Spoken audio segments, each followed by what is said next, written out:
Well, new committees overseeing the plans to expand the Montana Historical Society met earlier today to take a look at the pros and cons of possible new locations. MTN's Jonathan Ambarian reports leaders overseeing construction weren't able to narrow down their list of potential locations. In fact, they added a few additional options to consider.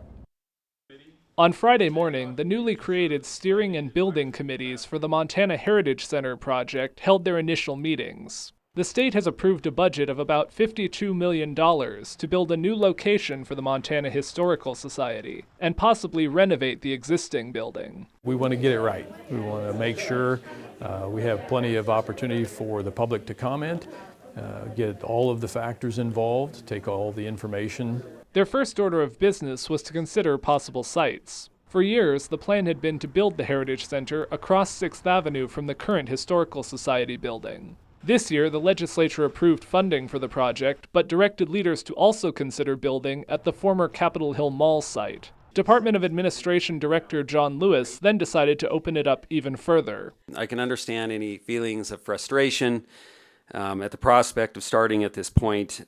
However, I think we owe it to the people of Montana to be as thorough, fair, thoughtful as possible. CTA architects looked at an additional 20 sites around the city. They eventually identified 3 of those to be added as potential options. Padbury Ranch, an undeveloped property off the South Hills interchange, on Montana Department of Transportation land adjacent to Interstate 15, and on a parcel near the airport south of Costco. Architects laid out pros and cons for each site. The newly identified sites would offer more space and flexibility, but they're farther from the Capitol complex. The mall site is a smaller acreage, but has easy access from Highway 12. The current location has access challenges, but it's the most convenient to the Capitol and the existing building. There were also initial estimates of the cost. Architects estimated regardless of the site, they could build the new Heritage Center and renovate the current building for close to the $52 million budget. If they build on a new site and ever want to relocate the Historical Society so the 2 buildings can be adjacent, the legislature would likely have to provide more funding.